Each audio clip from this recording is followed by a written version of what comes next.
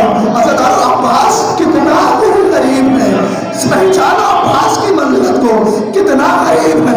ایک مرتبہ آتا ہے، آنے کے بعد کہ اے ماں جائی، اے میری پیاری بہن، اے میری پیاری بہن کا بات کیا ہے کا پیٹ مارے، اے بہن مسلم مارے گئے. ازادارو سنو گے مسلم نے کیا کہا کہ عباس ابھی تو تم کوفہ جاؤ گے نا تو اپنی انتقام لے لینا.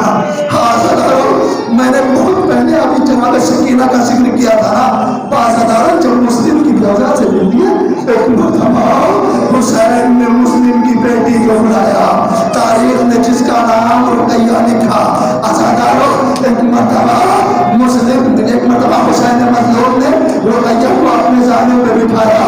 بٹھانے کے بعد تختے چمکن پھیرنے لگے، کانوں میں گھوڑے پہنانے لگے. ازادارو ایک مرتبہ بچی سہم گئی. سہم جانے کے بعد ایک فقرہ کہتی ہے اے اولاد والو سنو گے یہ جملہ جیسے سننا چاہو سنتا تو اگر برداشت کر لو گے برداشت کر لینا. آئینے بیٹھ کے گھرانے کی تھی، اس نے جیسے ہی یہ عمل دیکھا، دیکھنے کے بعد امام حسین سے کہتی ہے اے میرے آقا یہ عمل تو یتیموں کے ساتھ کیا جاتا ہے. ازادارو ایک مرتبہ حسین نے رقیہ کو گلے سے لگایا، نہیں اٹھ جاؤ ابھی تابوت تہوار کے نام تو پھر آؤ. ازادارو میں دو روایتیں اور آپ کی خدمت میں عرض کرنا چاہتا ہوں. مقتل لکھتا ہے کہ جب شام سے پلٹ کر سید سجاد مدینے واپس آئے تھے، ایک شخص امام کی خدمت میں آتا ہے. آنے کے بعد کہتا ہے